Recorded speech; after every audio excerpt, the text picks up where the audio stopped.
Donc bonjour à tous, merci de nous avoir rejoints pour ce webinaire. Donc avant d'entrer dans le cœur du sujet, donc je suis ravie de vous présenter notre partenaire Pagero, solution récente de Thomson Reuters. Donc dans le contexte de la réforme de la facturation électronique qui entre en vigueur en France à partir de septembre 2026, nous savons que vous faites face à des enjeux à la fois réglementaires, techniques et organisationnels. Et chez Cosmo, notre rôle, c'est de vous accompagner dans cette transformation en nous appuyant sur des partenaires experts et reconnus. Et c'est dans cette logique que nous collaborons avec Thomson Reuters, donc, qui est la marque Pagero. Donc Thomson Reuters, c'est un acteur donc international de référence dans les échanges électroniques, avec une solution qui est conforme aux exigences de la réforme française et connectée aux principaux écosystèmes de la facturation électronique, dont on va vous présenter plus en détail. Donc aujourd'hui, Thomson Reuters va vous présenter via François concrètement comment leur solution permet de sécuriser la conformité réglementaire, de simplifier les échanges de factures électroniques et de s'intégrer efficacement à vos outils existants, notamment votre ERP en place chez vous. Donc je laisse donc la parole maintenant à François qui va vous présenter donc la solution Pagero, son approche et comment on va vous accompagner avec cette solution. Tout à fait. Ben, merci beaucoup, Anne-Sophie. Bonjour à toutes et à tous. C'est un plaisir d'être avec vous ce matin. Je vous remercie pour l'intérêt que vous portez au sujet et voilà, un grand merci à notre partenaire Cosmo Consult pour avoir réuni ben, voilà, les clients et en particulier utilisateurs de Microsoft Business Central voilà, pour échanger autour de cette réforme. Donc, un mot me concernant, je suis en charge d'une équipe de compte manager internationale chez Thomson Reuters, spécialisée e-invoicing et solutions taxes, dans plusieurs pays donc, dont la France, où nous avons une présence depuis longtemps et un savoir-faire en matière de facturation électronique avec la marque Pagero depuis plus de 30 ans maintenant. Voilà, bien avant l'arrivée des réformes de facturation électronique, où il y avait déjà dans certains pays en dehors de la France des coutumes dans les échanges commerciaux, d'échanges de data structurés autour de la facture. Mais là voilà, ça arrive, comme le disait Anne-Sophie, au 1er septembre. Donc on va pouvoir en parler ensemble. Alors on a prévu un agenda, on l'espère, efficace et qui répondra à nombre de vos questions et de vos attentes ce matin. Évidemment, le but, c'est que ce soit aussi interactif et de pouvoir adresser au plus précis voilà, les différentes interrogations que vous avez à ce stade et à 6 mois de la réforme. Donc, on va un tout petit peu parler du groupe Thomson Reuters, de notre approche de la conformité, et très vite faire un focus sur le fonctionnement de la solution de l'extension en fait avec Microsoft Business Central, vous montrer un petit peu comment en pratique ça fonctionne, reparler un petit peu de la réforme, de certains cas d'usage, de certaines interrogations qu'il y a en général chez l'ensemble des assujettis autour voilà, de thèmes comme l'annuaire, comme le e-reporting. On parlera un petit peu de la méthodologie projet, parce qu'à 6 mois de l'entrée en vigueur de la réforme, il faut voilà, être prêt avec les différentes équipes et avec vos différentes ressources internes et externes à mettre en place les différentes étapes qui vont sereinement vous faire aboutir à cette mise en conformité au 1er septembre. Et comme je le disais, voilà, on aura ce temps d'échange de questions-réponses. Alors, vous avez peut-être vu hier qu'il y a des diffusions de spots publicitaires de la part de l'administration autour de cette réforme qui présentent des galériens, pardon, des contribuables qui sont dans une galère et qui rament avec le fonctionnement facture actuel. Alors, je ne sais pas si je vais vous promettre aujourd'hui de naviguer vers des eaux bleues, chaudes et claires, mais en tout cas, voilà, j'espère que le voyage va être agréable et je suis ravi d'être en votre compagnie ce matin pour naviguer sur ce sujet. Donc en quelques mots, avec Thomson Reuters, j'aimerais vous proposer déjà un changement de regard sur la conformité et se poser simplement la question si la conformité n'était plus juste une contrainte à gérer, mais un levier de performance pour vos entreprises. Hein, souvent, on voit la conformité comme un centre de coût, un sujet qui est indispensable, mais lourd, quelque chose qui prend du temps, qui mobilise les équipes, qui s'ajoute à une organisation qui est déjà sous pression. Mais en réalité, la conformité est au cœur de l'entreprise. Elle touche aux données, aux flux, aux obligations, aux décisions. Elle fait le lien entre la finance, le risque et de plus en plus les opérations. Alors le problème, c'est pas la conformité, le problème, c'est quand elle est fragmentée, quand les informations sont dispersées, quand les processus reposent sur des fichiers, des ressaisies, des vérifications successives, on perd du temps, on augmente le risque d'erreur, on réduit la capacité de pilotage. Pour un CFO ou un responsable comptable, pour un DAF, devrais-je dire en bon français, l'enjeu, en fait, il est très concret, hein, c'est comment faire plus, avec des équipes qui sont souvent serrées et sans perdre en fiabilité, en maîtrise. Alors, c'est là qu'une approche plus intelligente change la donne. En tout cas, c'est notre conviction chez Thomson Reuters. Avec notre suite OneSource Plus, on propose un environnement qui va connecter les enjeux fiscaux, juridiques, réglementaires et risques dans une logique intégrée, fluide, enrichie, notamment par de l'intelligence artificielle. Alors, l'objectif est simple, c'est d'améliorer l'efficacité des équipes, de réduire les risques, de soutenir une croissance plus maîtrisée. Alors, ce qui est intéressant, c'est que l'intelligence artificielle dont je parlais n'est pas pensée comme une couche supplémentaire, c'est intégré dans les outils et les workflows pour aider les équipes là où elles travaillent déjà. La donnée, elle aussi, est mieux connectée. Une même information qui peut servir à plusieurs usages, avec plus de sécurité, moindre saisie, une meilleure traçabilité, et surtout une intelligence qui repose sur des contenus experts fiables, ce qui est fondamental dès qu'on parle de conformité. Où on a une obligation de résultat et peu de droit à l'erreur sous peine de sanctions. Donc au final, la conformité, quand elle est mieux organisée, elle ne sert pas seulement à éviter les erreurs ou les risques, permet aussi d'aller plus vite, de mieux piloter et de libérer du temps pour des sujets à plus forte valeur ajoutée. Autrement dit, elle ne freine plus l'entreprise, elle contribue à sa performance. Alors, dans cette suite et cette chaîne de valeur qu'on va couvrir chez Thomson Reuters, c'est toute une partie qui concerne les transactions financières et la conformité autour de ces transactions.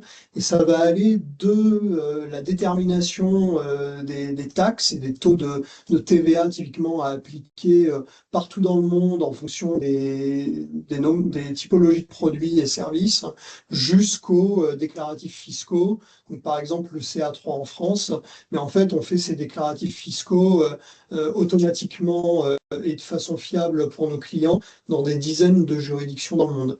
Et entre les deux, il va y avoir cette partie de gestion de la facture électronique, du invoicing dont on va parler aujourd'hui, avec cette marque forte, donc Pagero, avec une intégration dans Microsoft Dynamics Business Central, avec un compliance hub centralisé. Je parlais de l'importance d'avoir des contenus fiables. C'est notamment une veille réglementaire que nous permet notre équipe Regulatory Affairs, voilà, qui permet d'être toujours à jour des évolutions nationales dans plus de 80 juridictions dans le monde. Et donc, ça va passer par la création, la vérification des factures, leur distribution, mais aussi leur réception sur les flux AP. Et la gestion, bien évidemment, des cycles de vie, des statuts de facture et du e-reporting. Et on va pas tout de suite arriver via ce invoicing et ce e-reporting, à un remplacement des déclaratifs fiscaux actuels. Et on a aussi intégré dans notre suite la vérification, en fait, des deltas, des gaps qu'il peut y avoir entre les données qu'on voit dans les factures et ce qui est déclaré à l'administration, et avec la possibilité en fait très en amont de se prémunir en cas d'audit, pouvoir expliquer des data et puis surtout de les éviter le plus possible. Alors, comment concrètement dans Business Central cette solution de invoicing fonctionne? Donc aujourd'hui, vous êtes tous des utilisateurs de Microsoft Dynamics, soit NAV, soit Business Central. Alors aujourd'hui, on va particulièrement se focaliser sur Business Central. Vous souhaitez préparer votre entreprise à la facturation électronique. Alors, il y a une approche d'intégration avec Pagero, qui est une extension, l'extension Pagero pour Microsoft Dynamics 365 Business Central. Elle permet de gérer l'émission et la réception de factures électroniques directement depuis Business Central, tout en s'appuyant sur Pagero pour l'échange, le routage et l'automatisation des documents. C'est une approche simple, intégrée, évolutive pour les entreprises qui souhaitent, comme vous, automatiser les processus, réduire les tâches manuelles, gagner en visibilité et se préparer efficacement aux exigences de la facturation électronique. Alors, quelques caractéristiques clés autour de cette extension. Déjà, c'est une intégration native dans Business Central. L'extension s'intègre directement à Business Central. Les utilisateurs continuent à travailler dans leur ERP habituel, sans rupture de processus. Ensuite, c'est une gestion des flux sortants et entrants. La solution permet de gérer les factures clients, les avoirs, les factures fournisseurs et certains messages de réponse électronique. C'est une connexion à Pagero. Business Central est connecté à Pagero Online qui assure l'acheminement des documents, le routage vers les partenaires, le traitement des flux électroniques et le support des exigences de conformité. Selon le besoin, les documents peuvent être envoyés en multiformat, multicanal, donc en facture électronique, données structurées telles qu'exigées par la réforme, dans les formats du socle, par email même, en complément, ou via des services même complémentaires de distribution papier et impression, par exemple. Il y a un suivi des statuts qui est prévu par l'extension. Donc, vous pouvez suivre directement dans Business Central le statut des documents envoyés, les réponses reçues et l'avancement global du traitement. Il y a une automatisation d'ailleurs des traitements qui est permise grâce au Job Queues de Business Central, l'extension permet d'automatiser l'envoi des documents, la mise à jour des statuts, le traitement des flux entrants, certaines opérations de maintenance. Et une gestion des pièces jointes également, avec la possibilité d'intégrer le PDF de présentation ou d'autres pièces jointes qui sont utiles au document commercial. Donc voilà, pour quelques copies d'écran, on ne va pas aujourd'hui, à proprement parler, faire une démo avec une navigation en déroulant un workflow avec l'extension, mais on est évidemment à votre disposition pour aller plus loin que ce look and feel. Alors, les avantages pour vous, clients Business Central, ils sont assez nombreux. Déjà, comme je le disais, Business Central, il va rester au cœur des processus. Vos équipes continuent à utiliser le RP comme point central pour les ventes, les achats, la comptabilité. Il y a moins de complexité opérationnelle. Pagero prend en charge la couche d'échange documentaire et réduit les traitements manuels liés aux différents canaux et partenaires. C'est de l'automatisation pour l'entreprise, des flux order to cash et purchase to pay, plus de fluidité, moindre saisie, c'est aussi de la visibilité, avec un suivi des statuts directement dans votre ERP, ce qui va améliorer la traçabilité, faciliter le pilotage des documents.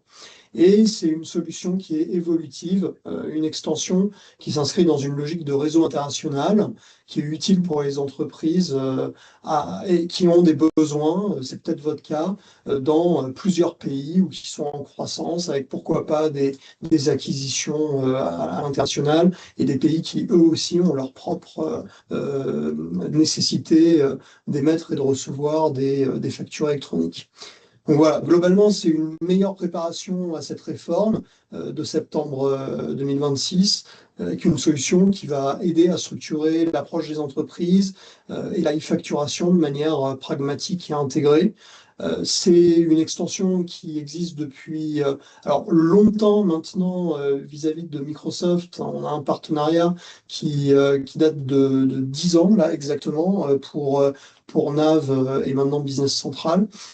Et donc maintenant avec ces réformes de facture électronique dans la roadmap. Donc, en quelques mots, pour les équipes métiers, c'est un gain de temps, une réduction des tâches manuelles, une meilleure visibilité des processus fluides. Pour la direction financière, c'est moins d'erreurs, c'est une amélioration du suivi des flux, c'est une standardisation des échanges, une meilleure maîtrise opérationnelle. Pour l'IT, il y a aussi évidemment des bénéfices, moins de développement spécifique avec cette extension qui est déjà conçue pour Business Central, un paramétrage structuré, industrialisable et une base plus simple à déployer et maintenir. Et voilà, au global, pour l'entreprise, c'est une meilleure expérience utilisateur, une accélération de la digitalisation, une base solide pour la conformité et une solution qui s'adapte aux besoins actuels et futurs. Alors, je le disais, c'est une extension et un partenariat qui a 10 ans maintenant, voilà, qui permet vraiment de gérer la facturation électronique directement dans le ERP, tout en bénéficiant d'une plateforme qui est capable d'automatiser les échanges, la visibilité améliorée, et voilà, cette transition vers la conformité dont on parlait, avec des références en France et aussi à l'international, avec voilà, quelques logos d'entreprises qui ont bien voulu nous faire l'amitié qu'on parle d'elle à l'extérieur. Alors, concernant les flux entrants, enfin sortants et entrants, AR, AP, concrètement, cette extension va permettre, je le disais tout à l'heure, de créer les factures et de les envoyer. Alors, en fait, selon les pays, soit aux plateformes gouvernementales, soit aux partenaires d'interopérabilité, comme c'est le cas en France avec les plateformes agréées, SKE, Thomson Reuters, Pagero, ou via le réseau PayPal, par exemple, si on parle de pays comme la Belgique ou l'Allemagne, via l'intégration dans des systèmes clients. Et comme je le disais tout à l'heure, aussi la possibilité en complément d'automatiser la distribution de ces factures par email ou par papier. Et c'est aussi la possibilité donc, de gérer la réception de ces statuts de cycle de vie qui notamment en France sont prévus par la réforme. Alors il y a quelques possibilités d'analytics avec cette solution Pagero Online. L'archivage légal à valeur probante est évidemment inclus dans la solution. La signature de façon conforme également lorsque les différentes réglementations nationales le prévoient. Et il y a des couches à valeur ajoutée de validation de données ou d'enrichissement de données s'il y a des besoins métiers spécifiques à adresser en dehors du simple cadre réglementaire. Et sur AP, c'est une extension qui permet de gérer évidemment la réception des documents des mêmes canaux, mais aussi de la part, en fait, si ça vient en papier, de pouvoir extraire la donnée via un module d'OCR qui est intégré à la solution. Et tout comme dans le sortant, il y a des services à valeur ajoutée, c'est aussi le cas sur AP, sur les factures entrantes provenant de nos fournisseurs, avec des possibilités de faire du two-way match et un peu d'automatisation pour réconcilier les factures reçues et les commandes. Alors, c'en est tout jusqu'ici pour la partie vraiment purement fonctionnelle de l'extension voilà, avec une vision un peu très high level. On aura évidemment la possibilité de revenir à certaines de vos questions s'il y en a à la fin de la présentation. Mais il nous semblait important aujourd'hui avec Cosmo Consult aussi de refaire un point concernant la réforme de la facture électronique dont on entend beaucoup parler depuis plusieurs années, mais avec une accélération évidente ces derniers mois du fait de l'avènement de cette réforme au 1er septembre 2026 pour tous les assujettis à la TVA pour ce qui est de la réception des factures. Et puis pour l'émission, comme on va le voir, ça se fait en deux temps, évidemment. Alors, c'est un sujet, cette réforme de la facture électronique en France, qui peut sembler voilà, très technique. On va essayer de le rendre simple, concret, compréhensible, voilà, en particulier pour vous aujourd'hui. Alors d'abord, qu'est-ce qui va changer réellement? Premier point à comprendre, c'est que la réforme française consiste pas simplement à envoyer des factures par email en PDF, comme on peut parfois le croire, comme on parle d'électronique. Le principe, c'est différent, comme vous, j'imagine, êtes tous déjà au courant. Euh, les factures devront circuler sous format électronique structuré via une PA, une plateforme agréée, avec en parallèle la transmission de certaines données à l'administration fiscale. Autrement dit, demain, la facture sera plus seulement un document que l'on produit pour son client, elle deviendra aussi un flux numérique structuré qui doit être correctement transmis, routé, reçu et selon les cas déclarés. C'est ça qui transforme le sujet en projet d'entreprise, pas uniquement un projet informatique. Alors, le calendrier, j'en parlais, il est essentiel. Donc, toutes les entreprises assujetties à la TVA doivent être capables de recevoir des factures électroniques au 1er septembre 2026. À cette même date, les grandes entreprises, les ETI, doivent également doivent émettre les factures électroniques. Et à partir du 1er septembre 2027, c'est étendu aux PME, aux micro-entreprises. Donc le point souvent mal compris, c'est le suivant. Même une PME qui n'a l'obligation d'émettre qu'en 2027 devra tout de même être prête dès le 1er septembre 2026 pour recevoir des factures électroniques. Donc dans les faits, presque toutes les entreprises doivent commencer à se préparer avant le 1er septembre. Qu'est-ce que ça veut dire concrètement? En pratique, la réforme, elle va obliger les entreprises à se poser plusieurs questions assez simples. Comment est-ce que je vais recevoir les factures de mes fournisseurs? Comment je vais émettre mes factures dans un bon format au bon moment? Quelle plateforme agréée je vais utiliser? Et est-ce que mon ERP, alors ici Business Central, est prêt à fonctionner avec ce nouveau modèle? Alors, le ministère de l'économie indique que les entreprises doivent choisir une plateforme pour envoyer et recevoir les factures et vérifier la compatibilité de leur solution de gestion. Ça montre bien que le sujet n'est pas seulement réglementaire, il est aussi très opérationnel. Alors, le rôle des plateformes agréées comme Thomson Reuters Pagero dans le modèle français, c'est un rôle central en fait, hein, comme vous l'avez déjà sûrement compris.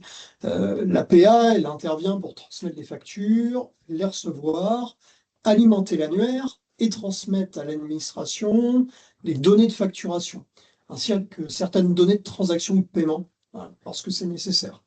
Donc l'ERP va rester le moteur de gestion de l'entreprise, mais la plateforme agréée devient la couche réglementaire et d'échange exigée par la réforme. Alors pour les entreprises qui utilisent Business Central, la question c'est pas est-ce qu'il faut changer de ERP, c'est comment connecter Business Central au bon dispositif de conformité sans perturber les processus existants. Donc c'est précisément là qu'une extension comme celle de Pagero prend son intérêt. L'approche, elle consiste à conserver Business Central comme système de travail quotidien pour les ventes, les achats et finances, tout en s'appuyant sur Pagero pour gérer la logique d'échange électronique et de conformité. Alors, c'est une approche qui va répondre à trois besoins très concrets. D'abord, pas casser les habitudes des utilisateurs. Les équipes comptables, ADV, elles veulent continuer à travailler dans le Business Central en général, pas multiplier les outils, les manipulations. Donc là, on garde le RP au centre du dispositif et ça va faciliter l'adoption du projet. Ensuite, il faut se préparer à temps. Alors, la réforme, elle suppose de revoir certains paramétrages, de fiabiliser les données clients, les données fournisseurs, les données tiers globalement, et de s'assurer que vous savez recevoir et émettre correctement. C'est un travail qui demande du temps, c'est pas un sujet qu'on lance quelques semaines avant l'échéance. Et voilà, on a la conviction aujourd'hui avec Cosmo Consult que là, c'est aujourd'hui, à 6 mois, vraiment le bon moment pour se préparer et commencer à enclencher les projets. Et enfin, il y a un besoin de meilleure maîtrise des flux.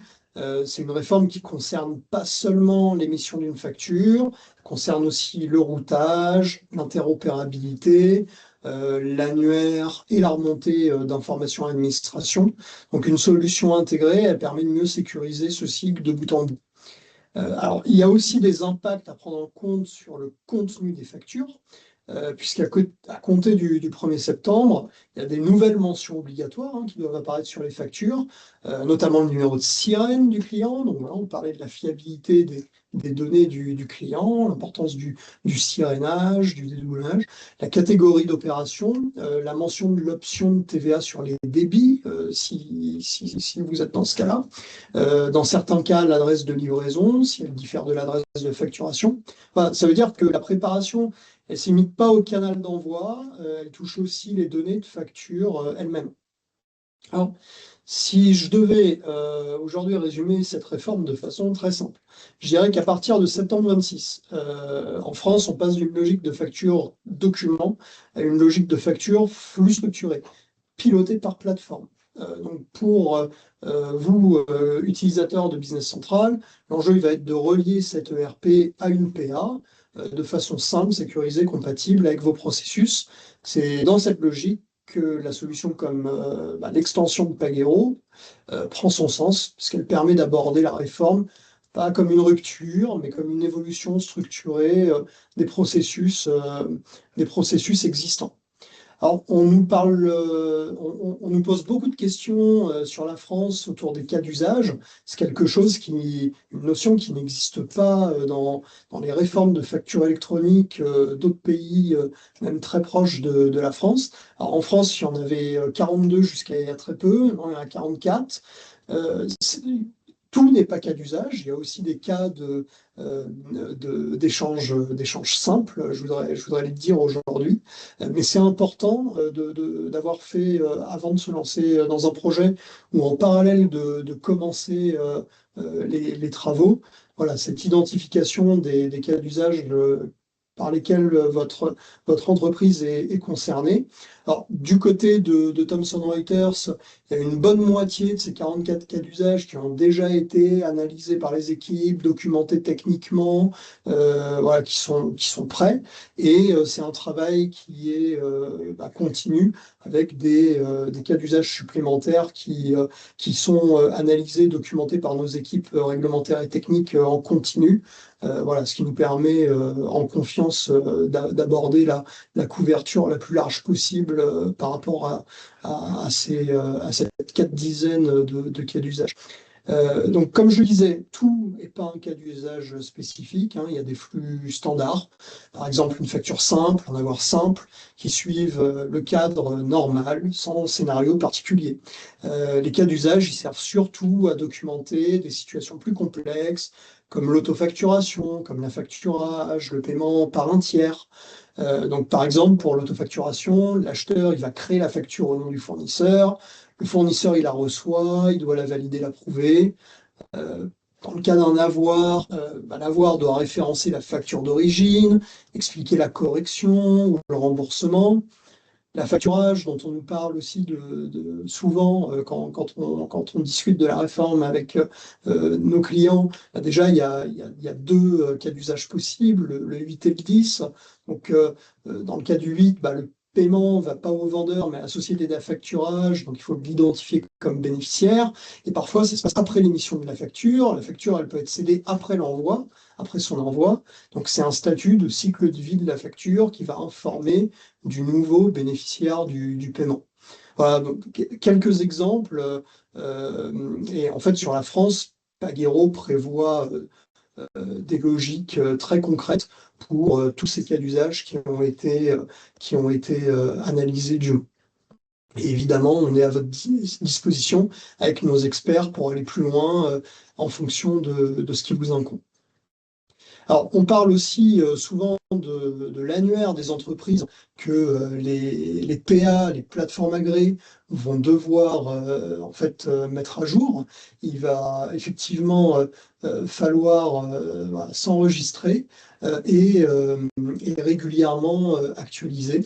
Donc là, Thomson Reuters voilà, jouera son rôle et emportera de façon quotidiennement les données d'annuaire pour avoir les changements en fait qui s'opèrent, ainsi qu'hebdomadairement pour avoir un annulaire en place complet de cette annuaire.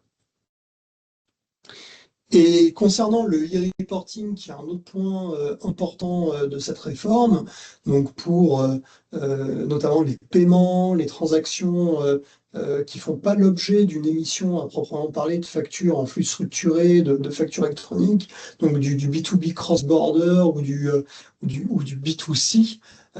Donc la fréquence de ce e-reporting qui va être géré par l'APA, comme on l'a vu dans le schéma que j'ai présenté, enfin que je montrais à l'écran un peu plus haut. Voilà, cette fréquence, elle va dépendre en fait du régime. Ça peut être mensuel ou trimestriel. Donc là encore, ça va être à vous, voilà, utilisateur et contribuable, de connaître cette fréquence. Euh, on a, juste pour clarifier, résumer les responsabilités, les rôles et responsabilités autour de cet e-reporting. Il y a vraiment trois parties prenantes. Donc il va y avoir vous-même, votre ERP, le système source, donc Dynamics Business Central, et la plateforme agrée. Et il est bien important de faire la part de ce qui revient aux uns et aux autres. Pour ce qui concerne l'APA, il va y avoir une responsabilité autour de l'agrégation des données, d'une validation réglementaire avant le dépôt auprès du concentrateur de données de l'administration. Il va falloir construire le message, le transmettre. Et recevoir les différents statuts et gérer les rejets techniques et les resoumissions. Voilà, on a souvent des questions autour de ce que doit faire la plateforme agréée. Donc j'espère que ce type de tableau clarifie un peu les choses. Mais il y a toujours en fait un endroit où on va trouver qui va être la source des données, qui va être l'ERP et qui doit aussi prendre sa part dans les données que l'APA va agréger et transmettre à l'administration. Donc, on arrive presque à la fin de cette prise de parole de mon côté. Il nous semblait important avec Cosmo Consult de parler de la méthodologie projet parce que, voilà, en fin de compte, on va être là pour vous accompagner dans la mise en conformité et on a tous des rôles à jouer pour sereinement mettre en place cette réforme et que ce soit un succès, je le disais, tant réglementaire, mais aussi métier qui apporte de la valeur à l'entreprise. Alors, nous, côté Thomson Reuters, on recommande, et je pense que le fait voilà, que Cosmo Consult nous ait invités aujourd'hui et qu'on ait cette alliance ensemble, évidemment, on recommande très fortement que vous, utilisateurs de Business Central, vous tiriez parti de compétences de votre partenaire intégrateur. Il y a certaines responsabilités qui incombent à la PA dans la mise en place d'une PA. Mais voilà, Cosmo Consult et Anne-Sophie pour en parler peut aussi avoir un rôle de ce point de vue-là. Alors, la règle d'or pour le succès de ce projet, ça va vraiment être l'anticipation. Donc, je disais un petit peu auparavant, là, on est vraiment dans le moment de choisir sa PA et de mettre en place son équipe projet avec ses partenaires pour planifier les différentes tâches à mener jusqu'au go live et le début des échanges de documents dans le contexte de la RFE. Alors de votre côté, vous allez en fait fournir la documentation du projet, vous allez approuver le périmètre, vous allez partager vos flux métiers, les obligations réglementaires qui sont à satisfaire, comme je le disais auparavant, typiquement les cas d'usage, la fréquence du e-reporting, voilà, d'autres encore. Vous allez approuver le design de la solution, participer éventuellement à la gap analysis s'il y a des manquements de données côté ERP. Vous allez être responsable de l'activation, de la configuration des utilisateurs. Vous allez approuver les scénarios de testing, le passage au go live, et vous allez formellement clore le projet une fois qu'il y aura eu go live. Côté Thomson Reuters, donc on va confirmer avec vous le projet, les prérequis du projet. On va aider à la documentation, à l'analyse fonctionnelle. On va faire évidemment la configuration de Pagero et activer certains services à valeur ajoutée. Typiquement, s'il y a des besoins métiers en dehors du pur cadre de la réforme. Et voilà, on va être en support au moment du testing et après le Go Live, une phase d'hypercare pour résoudre notamment des anomalies post-Go Live. Et donc, comme je disais, bah voilà, Cosmo Consult, il peut aussi être là en tant qu'expert Business Central, mais il n'y a personne de mieux placé que Anne-Sophie aujourd'hui pour peut-être vous dire deux mots là-dessus. Effectivement, donc notre approche, elle repose sur une collaboration claire entre bah, les trois parties, hein. Côté Pagero, effectivement, bah, vous apportez l'expertise réglementaire et nous, côté Cosmo Consult, on intervient comme partenaire d'assistance côté Business Central. Donc le but, c'est vraiment de vous accompagner dans ces phases-là et de vous guider, comme on le fait un peu en amont aujourd'hui, en vous sollicitant sur vos cas d'usage. Et effectivement, suite à l'élaboration de tous ces documents, de voir comment la solution y répond et effectivement, s'il y a des manquements, comment on peut vous accompagner dans la réalisation de cette réforme pour y répondre au mieux en septembre, tout Voilà. simplement.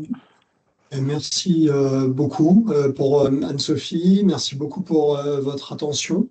Et voilà, on est à votre disposition pour des questions.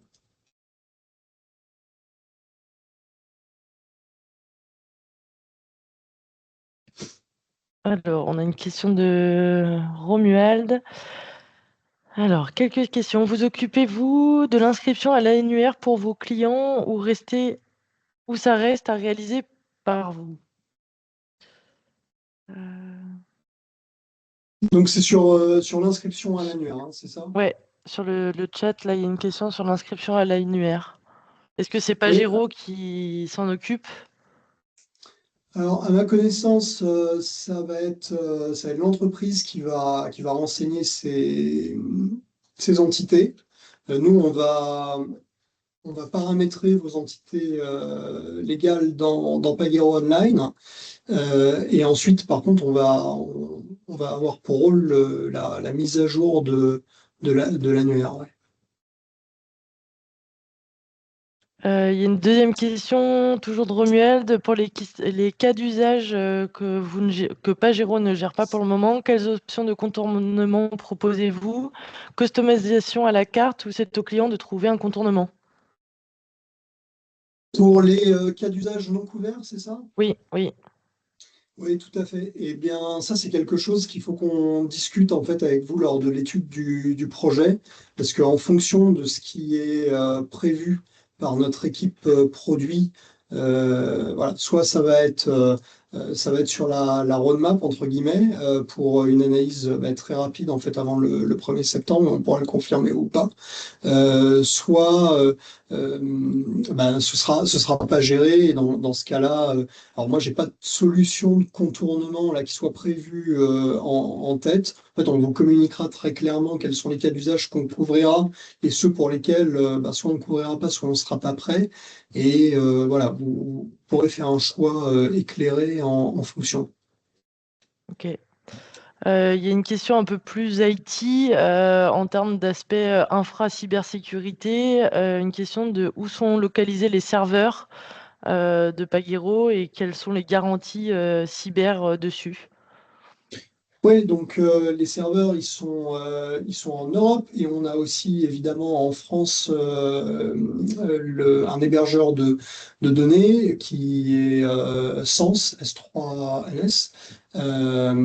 Voilà, et toutes les garanties nécessaires sont apportées de façon à ce que Pagero puisse être durablement une plateforme agréée par l'administration et répondre à tous les audits qui sont nécessaires. C'est stratégique pour l'entreprise de couvrir les besoins de la France.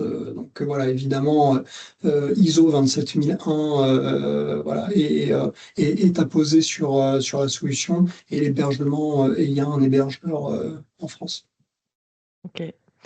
Et dernière question de Romuald. Il parle aussi de l'archivage des documents et des transactions.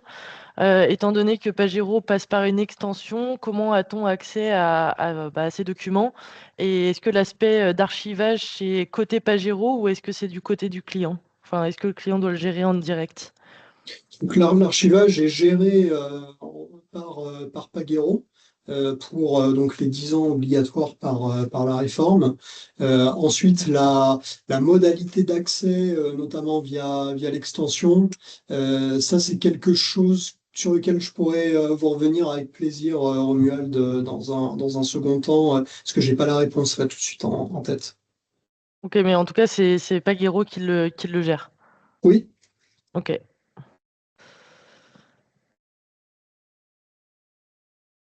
Ensuite, on a une question de Patrick.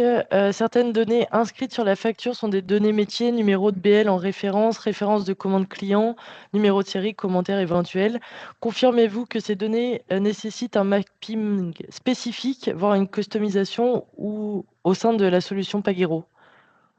Oui, alors peut-être une question que j'aurais pour Patrick, c'est de savoir si son entreprise passe actuellement par des flux, notamment EDI, qui sont toujours possibles dans le cadre de la réforme, ou si dans un autre format enfin, ou si vous souhaitez garder ces données dans un des formats du socle, mais il est possible d'avoir des données additionnelles versus les données réglementaires. Mais oui, ça peut effectivement donc nécessiter du spécifique, puisque ce qui va être disponible en standard pour l'extension, c'est ce qui va répondre aux besoins de la réforme. Donc je dirais que c'est à discuter un peu plus précisément en termes de design.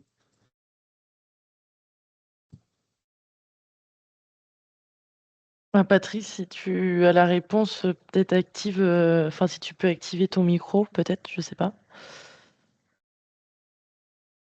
En fait, là, effectivement, on a de l'EDI, hein. Il y a déjà des factures que nous, on transmet en EDI, donc il y a pas de souci à ce niveau-là. Là, je pense plutôt à des clients classiques, hein, qui reçoivent une facture papier, qui ont l'habitude de recevoir une facture papier et qui vont trouver des mentions sur la facture papier ou la facture PDF, hein, mais la facture PDF, c'est juste l'expression d'une impression papier, en fait, hein. Avec des mentions sur ce PDF qui est des mentions qui sont pour eux obligatoires parce que voilà, une personne qu'on facture en général réclame sa référence de commande. Je ne sais pas si ça c'est une zone prévue dans la réglementation. Je pense que c'est des données additionnelles. C'est pareil pour les numéros de BL, les dates de BL, les commentaires qu'on peut mettre sur chaque ligne, les numéros de série qui sont associés à chaque ligne, et ainsi de suite. On voit bien qu'il y a un certain nombre de données qui transitent par le document papier et on voit mal comment elles vont transiter par le document électronique, surtout côté réception client, parce que le client, lui, doit pouvoir voir aussi simplement qu'il avait l'habitude de le voir à partir du document papier. Il doit avoir la capacité d'avoir toutes ces informations quand il va ouvrir un document. Je suppose qu'il ne va pas ouvrir un fichier XML, donc il faut lui donner une expression de Oui. ce document. Donc voilà, c'est ça. Moi, là, actuellement, c'est ma principale inquiétude sur la capacité, en fait, à rester dans du standard. Euh, je pense que ce point-là fait qu'on ne peut pas totalement rester dans du standard. C'est peut-être une appréhension qui n'est pas légitime, mais Oui, oui, c'est possible. Alors, les commentaires de facture, des données métiers sont évidemment autorisés hein, dans l'échange de documents. Et dans le cadre du format FactureX, notamment, il y a effectivement la possibilité de mettre une pièce jointe invisible avec le XML. Euh, donc, le format, c'est une chose. Après, les données, c'est autre chose. Donc oui, là, je pense que c'est quelque chose d'un peu custom en fait, en fonction des données que vous souhaitez voir apparaître sur vos factures et qui correspondent à vos besoins métiers et à votre activité et à votre clientèle. Pour nous, en tout cas. merci. Je ne vois pas d'autres questions dans le chat. Est-ce que vous avez d'autres questions?